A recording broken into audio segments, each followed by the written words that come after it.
Media మిత్రులందరికీ హృదయపూర్వక నమస్కారం. ఈరోజు రాష్ట్రంలో పరిస్థితులు చూస్తూ ఉంటే ముఖ్యంగా రైతాంగం యొక్క పరిస్థితులు చాలా అధ్వానమైన పరిస్థితులు ఉన్నాయి. వర్షాలు ఒక దగ్గర పడుతున్నాయి, ఒక దగ్గర పడతలేవు. అయినప్పటికీ ఎంతో శ్రమతోటి రైతులు కష్టపడి వ్యవసాయం చేస్తూ వరి పొలాలు నాట్లు వేసుకొని పత్తులు మిగతా పంటలు చేసుకుంటూ ఉంటే కనీసం ఈ రాష్ట్ర ప్రభుత్వం రైతులకు సకాలంలో ఎరువులు ఇవ్వడంలో పూర్తిగా వైఫల్యం చెందింది. ఈ విషయం మీద పొంతన లేనటువంటి ప్రకటనలు వస్తూ ఉన్నాయి. యూరియా సరిపోయేంత ఉన్నది, కానీ ప్రతిపక్ష పార్టీలు దీన్ని అనవసరంగా దుష్ప్రచారం చేస్తున్నాయని ఒక పక్క, అదేవిధంగా కేంద్ర ప్రభుత్వం చెప్తున్నది మేము సరిపోయేంత యూరియా ఇచ్చినాం, మరి ఏం చేస్తున్నారని కేంద్ర ప్రభుత్వం అంటుంది. రాష్ట్రంలో మంత్రి అంటాడు అసలు కేంద్ర ప్రభుత్వం యూరియా అయిపోతే మేము ఎక్కడి నుంచి ఇస్తామని వీళ్ళు అంటారు. ఇవన్నీ చూస్తూ ఉంటే ఇంత బాధ్యత లేనటువంటి వ్యక్తులను 8 మంది అధికార పక్షం, 8 మంది ప్రతిపక్షం నుంచి ఈ రాష్ట్రం నుంచి పార్లమెంట్ సభ్యులుగా గెలిపించి పంపించడం జరిగింది. గెలిపించిన పాపానికి రాష్ట్రంలో ప్రజలకు జరిగిందేంది? దాదాపు 2 సంవత్సరాల దగ్గరికి వస్తూ ఉన్న ఈ కేంద్ర ప్రభుత్వం నుంచి నిధులు తేవడంలో అధికార పక్షం కానీ ప్రతిపక్షం కానీ ఏమైనా నిధులు తీసుకొచ్చిలా? ఈ రాష్ట్రం యొక్క అభివృద్ధికి పాటుపడ్డారా? ఏమైనా చేసిలా అంటే వీళ్ళు చేసింది లేదు, వీళ్ళతో అయ్యింది లేదు. అంతేగాక నిన్న కేంద్ర మంత్రి బండి సంజయ్ గారు రక్షాబంధన్ సందర్భంగా వారు మాట్లాడుతూ చెప్తున్నారు, బీఆర్ఎస్ పార్టీది కాంగ్రెస్ పార్టీది ఒక అనుబంధం ఉందని చెప్తా ఉన్నారు. నేను ఈ సందర్భంగా వారిని ఒకటే అడుగుతా ఉన్నా, నిజమైన బంధం, నిజమైన అనుబంధం ఏంటంటే రేవంత్ రెడ్డి ప్రభుత్వంతో మీకున్నది. కాబట్టి మీరు ఆయనకు చెప్తున్నారు నీ మంత్రులతో జాగ్రత్తగా ఉండండి, మేము మంచిగానే ఉన్నాం, కానీ నీ దగ్గర నీ పక్కన చక్కగా చూసుకోమని నువ్వు సలహాలు ఇచ్చినావు. ఈరోజు నిజంగా చూస్తూ ఉంటే ఈ రాష్ట్రంలో ఉండేటువంటి 2 కేంద్ర మంత్రులు ఈ రాష్ట్ర ప్రభుత్వానికి సెక్యూరిటీ గార్డులాగా పనిచేస్తూ ఉన్నారు. 2 కేంద్ర మంత్రులు ఈ రాష్ట్ర ప్రభుత్వానికి సెక్యూరిటీ గార్డులుగా ఉండి ఈ రాష్ట్ర ప్రభుత్వం చేస్తున్నటువంటి ప్రజా వ్యతిరేక విధానాలు కానీ వైఫల్యాలు కానీ ఈరోజు వాళ్ళకు కనబడడం లేదు. ఈరోజు బండి సంజయ్ గారు వారు కేంద్ర మంత్రి, వారు కరీంనగర్ నుంచి ప్రాతినిధ్యం వహిస్తూ ఉన్నారు. వారి నియోజకవర్గంలోనే మానేరు డ్యామ్ ఉన్నది.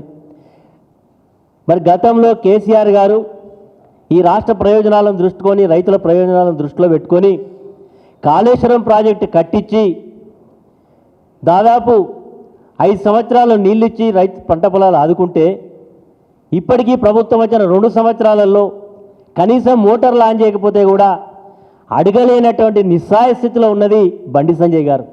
బండి సంజయ్ గారు, మీరు కేంద్ర మంత్రి అన్న విషయం మీరు మర్చిపోయినా, లేకపోతే మీరు ఏమనుకుంటా ఉన్నారో అర్థం కాదు.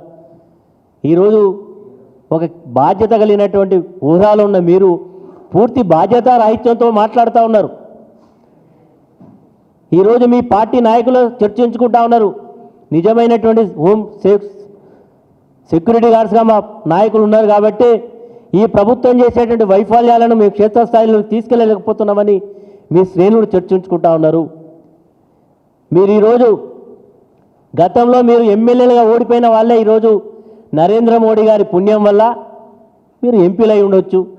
ఆ రోజు మేము ఇండియా కూటమిలో లేము, మోడీ కూటమిలో లేము. కాబట్టి ప్రజలు మమ్మల్ని ఈరోజు ఆ ఎన్నికల్లో మమ్మల్ని పక్క పెడితే ఈరోజు మీరు ఏదో మీ సొంత బలంతో గెలిచినట్టుగా, మీకు అంతా జరిగినట్టుగా మీరు మాట్లాడుతూ ఉన్నారు. అయ్యా, మిమ్మల్ని 8 మంది ఈరోజు ఎంపీలుగా గెలిపించిండ్రు. ఈ 2 నెలల్లో మీరు ఈ తెలంగాణ రాష్ట్ర ప్రయోజనాల కొరకు తీసుకొచ్చిన నిధులు ఏంది? మీరు తీసుకొచ్చిన గొప్పదనం ఏంది? ప్రతిపక్షం చెప్పేటువంటి 8 మంది పార్లమెంట్ సభ్యుల పాత్ర ఏంది? అంటే వీరి వల్ల ఏమీ కాదు, వీళ్ళు పోయొచ్చుడు వచ్చుడు తప్ప ఈ రాష్ట్రానికి ఒరిగింది కానీ జరిగింది కానీ ఏం లేదు. కనీసం యూరియా ఇప్పించలేని నిస్సహాయతుల స్థితిలో ఉన్న మీరు ఈరోజు మీరు ఏది మాట్లాడినా చాలా ఎక్కువ మాట్లాడినట్టు అవుతుంది. కాబట్టి మీరు ఒకసారి మాట్లాడే ముందు ఒక బాధ్యత కలిగినటువంటి హోదాలో ఉన్న విషయాన్ని గుర్తెరిగితే బాగుంటుందని ఈ సందర్భంగా గుర్తు చేస్తూ ఉన్నాం. బీఆర్ఎస్ పార్టీ అధికారం నుంచి పోయి దాదాపు 2 సంవత్సరాల దగ్గరకు వస్తూ ఉన్నది. ఎందుకండి బీఆర్ఎస్ పార్టీ మీద మీకు ఇంత కక్ష? ఇటు కాంగ్రెస్ కానీ ఇటు బీజేపీకి కానీ ఇద్దరు కూడా పూడగలుపుకొని ఈరోజు కేసీఆర్ గారి మీద కమిషన్లు వేసిళ్ళు. కమిషన్లు వేయడమే కాదు, వేసినటువంటి కమిషన్లు ఇచ్చినటువంటి రిపోర్ట్లు ఏమున్నాయి, అందులో ఉన్న గొప్పతనం ఏంది? అందులో గతంలో మీరు బహిరంగంగా ఆడిటర్ మాట్లాడిన మాటలే అందులో పొందుపరిచిళ్ళు. ఆ కమిషన్ అంతా కూడా బీఆర్ఎస్ పార్టీ మీద అప్రతిష్ట పాలు చేయడానికి వేసినటువంటి కమిషనే తప్ప కేసీఆర్ గారి మీద అందులో ఉన్నది ఏంది కమిషన్లో? చివరికి ఆయన పార్టీకి ఉన్నటువంటి పార్లమెంట్ సభ్యుని మీద కూడా ఎక్స్టెన్షన్ మీద ఎక్స్టెన్షన్స్ ఇప్పించి ఆఖరిగా ఈటల రాజేందర్ కూడా ఇరికియాలి ఎట్లయినని చెప్పి వాళ్ళ బీజేపీలో అంతర్గత కలహాలు లో భాగంగానే ఈటల రాజేందర్ మీద కూడా ఆయన స్టేట్మెంట్ కూడా రికార్డ్ చేయడం జరిగింది. ఏది ఏమైనా ప్రజలు చాలా నిశ్చింతగా గమనిస్తూ ఉన్నారు. ఈరోజు నిజమైనటువంటి బాధ్యత కలిగినటువంటి పాత్రను భారత రాష్ట్ర సమితి పోషిస్తున్నది. తెలంగాణ రైతుల యొక్క హక్కులను పరిరక్షించడంలో కానీ తెలంగాణ హక్కులను పరిరక్షించడంలో కానీ నిజమైనటువంటి పార్టీ బీఆర్ఎస్ పార్టీ అని ఇప్పటికీ ప్రజలు గుర్తెరిగింది. ఈరోజు హైదరాబాద్లో మొన్న వర్షాలు పడ్డాయి, ఏమైనా సమీక్షలు చేసిల్లా? ఈరోజు వర్షాలు పడితే రోడ్ల మీద పరిగాపులు ప్రజలు ఈరోజు ఇళ్లకు చేరుకోలేక ఇబ్బంది పడ్డారు. ఒక చిన్న వర్షానికే ఈ పరిస్థితి ఉంటే మీకేమైనా దూరదృష్టి ఉందా? మీకేమైనా దీర్ఘకాలమైనటువంటి ఆలోచన ఉందా అంటే ఏమీ లేదు. ఈ ప్రభుత్వం అంతా కూడా ఏదో నడుస్తుందంటే నడిపించే పద్ధతిలో ఉన్న తప్ప వీరికి నిజంగా చిత్తశుద్ధి లేదనే దానికి ఉదాహరణ అనేకంగా ఉన్నాయి. ఇప్పటికైనా ఈ ప్రభుత్వానికి చిత్తశుద్ధి ఉంటే ఈరోజు ఎందుకంటే ఇంత వీళ్ళకు అక్కస్సు రైతుల పట్ల, రైతులను ఇంత గోసపెట్టుకున్నందుకు, రైతులు వీళ్ళని మాట నమ్మి వీళ్ళకి ఓట్లేస్తే రైతులను గోసపెట్టుకుంటా ఉన్నారు. ఎరువులు ఇయ్యక, రుణమాఫీ చేయక, రైతు బంధు రాక, నీళ్లు లేక, కరెంటు సరిగ్గా ఇయ్యక ఈరోజు అన్ని రకాలుగా ఈ రైతులను ఇబ్బంది పెడుతున్నారు ఈనాటి రాష్ట్ర ప్రభుత్వం. కానీ ఇవన్నీ బీజేపీ పార్టీలో కనబడతలేవు. వాళ్ళకి ఏంటంటే రహస్య ఒప్పందం ఈరోజు ఈ ప్రభుత్వానికి రక్షణ కవచంగా వ్యవహరించాలనేటువంటి పద్ధతిలో ఇక్కడ ఉండేటువంటి పార్లమెంట్ సభ్యులు, కేంద్ర మంత్రులు వ్యవహరిస్తూ ఉన్నారు అని చెప్పాల్సిన పరిస్థితి ఉన్నది. ఇప్పటికైనా అనేక సమస్యలు అనేకం ఉన్నాయి. విద్యార్థులకు కలుషితాహారం తిని హాస్పిటల్ల పాలైన వీళ్ళు కనబడడం లేదు. నిరుద్యోగుల యొక్క ధర్నాలు కనబడడం లేదు. తెలంగాణలో ఒక ప్రాజెక్టుకు పిల్లర్ క్రాక్ వస్తేనేమో వీళ్లకు ఆగే మేఘాల మీద కేంద్ర కమిటీ యొక్క రిపోర్ట్లను వాళ్ళని తీసుకొచ్చి రిపోర్ట్లు ఇప్పిస్తారు. అది కూడా విడతల వారీగా. పార్లమెంటు ఎన్నికల ముందు ఒక రిపోర్టు, మళ్ళీ ఒక రిపోర్టు, రేపు స్థానిక సంస్థల ఎన్నికలు మా పార్టీ యొక్క ప్లీనరీ జరిగే ముందు ఒక రిపోర్టు, రేపు మాపు స్థానిక సంస్థల ఎన్నికలు వస్తున్నాయి కాబట్టి మళ్ళొక రిపోర్టు. ఈ రిపోర్ట్లతో ప్రజలకు ఒరిగింది కానీ జరిగింది కానీ ఏముండదు. మీరు ఎన్ని ప్రయత్నాలు చేసినా కేసీఆర్ గారి ఇమేజ్ను ఏమాత్రం కూడా తగ్గించలేరు. కేసీఆర్ గారికి ఉండేటువంటి ప్రజల ఇమేజు చాలా అద్భుతంగా ఉన్నదనే విషయాన్ని గుర్తెరగాలి. ఇప్పటికైనా ఈ యొక్క కేంద్ర ప్రభుత్వం మొన్న ఎస్ఎల్బీసీలో పడిపోతే దాని మీద ఇప్పటి వరకు కూడా ఎవరు మాట్లాడరు, దాని మీద ఏమి రిపోర్టు రావు. కానీ కేవలం ఈరోజు 2 సంవత్సరాలు అయిందండి. నేను ఆ యొక్క ప్రాంతంలో ఒక రైతుగా అక్కడ ప్రజాప్రతినిధిగా బాధపడతా ఉన్నా. ఒక చిన్న తప్పిదానికి ఈరోజు లక్షల టీఎంసీల నీళ్లు నిరుపయోగంగా పోతూ ఉంటే ప్రేక్షక పాత్ర పోషిస్తూ ఉన్నారు ఈరోజు అధికార పక్షం, కేంద్రంలో ఉండేటువంటి కేంద్ర ప్రభుత్వం. ఇద్దరు కూడా ఈ రైతుల యొక్క నీళ్ళ గురించి వీళ్ళకి పట్టింపు లేదు. కనీసం వీళ్ళకి మాట్లాడడానికి కూడా నోరు రావడం లేదంటే వీళ్ళ చిత్తశుద్ధిని అర్థం చేసుకోవచ్చని ఈరోజు వీళ్ళ వ్యవహారం చూస్తే అర్థమవుతూ ఉన్నది. ఇప్పటికైనా బండి సంజయ్ గారు, మీరు కేంద్రంలో మంత్రిగా ఉన్నారు. మీరు మాట్లాడే భాష, మీరు చేసేటువంటి ఆరోపణలు ఒక లేమెన్గా, ఒక ఏం తెలియని వ్యక్తిలాగా మాట్లాడితే బాగుండదు. భారత రాజ్యాంగం మీకు అత్యున్నతమైనటువంటి అవకాశం ఇచ్చినప్పుడు బాధ్యతతో మాట్లాడండి. ఏదో తడిగుడ్డ తీసుకొని రా, లేకపోతే దీని రా, ఏందంటే నువ్వు మాట్లాడే మాట. ఆయన ఇప్పటికే మా నాయకుడు కేటీఆర్ గారు చాలా స్పష్టంగా నీ మీద పరువు నష్టం దావా వేసి నిన్ను క్రిమినల్ కేసులో చేస్తామని చెప్తే కూడా భయపెట్టిస్తాను. భయపెట్టించడం ఏంది? మీరు కేవలం మీకు నోరు ఉందని నిరాధారమైనటువంటి ఆరోపణలు చేసి మీరు పబ్బం గడుపుకోవాలని చూస్తూ ఉన్నారు. ఈ రాష్ట్రంలో అనేక సమస్యలు ఉన్నాయి, వాటి మీద దృష్టి పెట్టండి.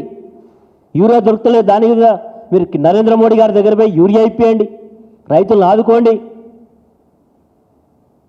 మోటార్ల గురించి మాట్లాడి పార్లమెంటు పరిధిలో ఉంది కదా, మానే డ్యామ్ నీ నియోజకవర్గంలో ఉన్నది.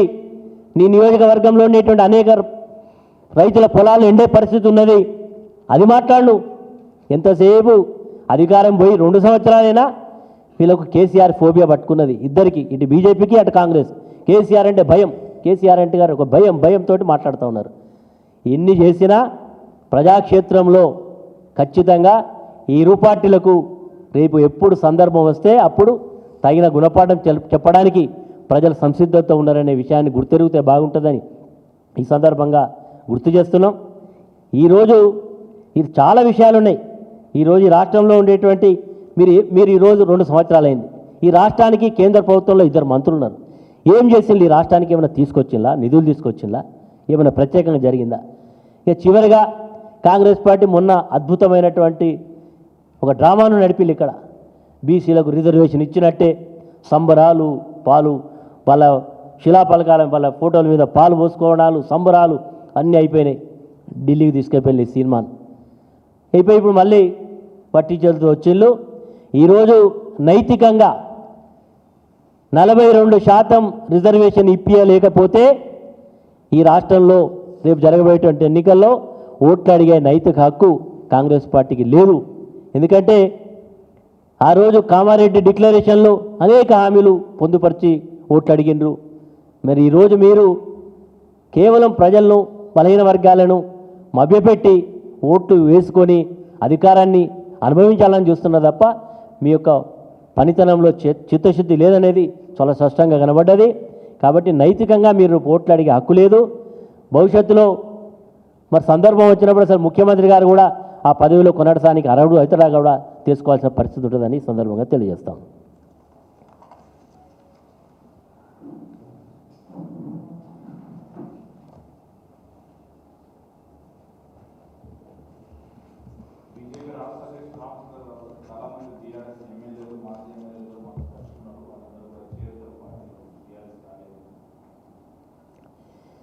పాపం రామచంద్రరావు గారు కొత్తగా అధ్యక్షుడు అయిండు.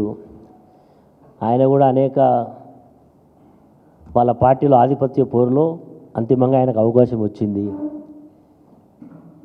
మొదలు వాళ్ళ పార్టీలో ఉండేటువంటి అంతర్గత కలహాలు వారు చక్కదీసుకుంటే బాగుంటుంది. ఎవరో ఒకరిద్దరు పోయినంత మాత్రాన బీఆర్ఎస్ పార్టీ ఎమ్మెల్యేలు, మాజీ ఎమ్మెల్యేలు వస్తారని అనుకోవడం అది పూర్తిగా అసత్యమైనటువంటిది, సత్యదూరమైనటువంటి మాట. ఎవరు కూడా బీఆర్ఎస్ పార్టీని వదిలిపోవడానికి సిద్ధంగా లేరు. అందరూ కూడా కేసీఆర్ గారి నాయకత్వంలో పనిచేస్తారు. తప్పకుండా ఈ రాష్ట్రానికి భవిష్యత్తు, ఈ రాష్ట్రం యొక్క హక్కులను పరిరక్షించేది దీర్ఘకాలికంగా ఆలోచన చేయగలిగింది భారత రాష్ట్ర సమితే. తప్పకుండా రేపు జరగబోయేటువంటి ప్రజాక్షేత్రంలో అందరూ కూడా బీఆర్ఎస్ పార్టీని సమర్థిస్తారు. ఇందులో ఉన్న నాయకులు కూడా కలిసికట్టుగా ముందుకు పోతాం. ఎవరు కూడా పోయే అవకాశం ఉండదు.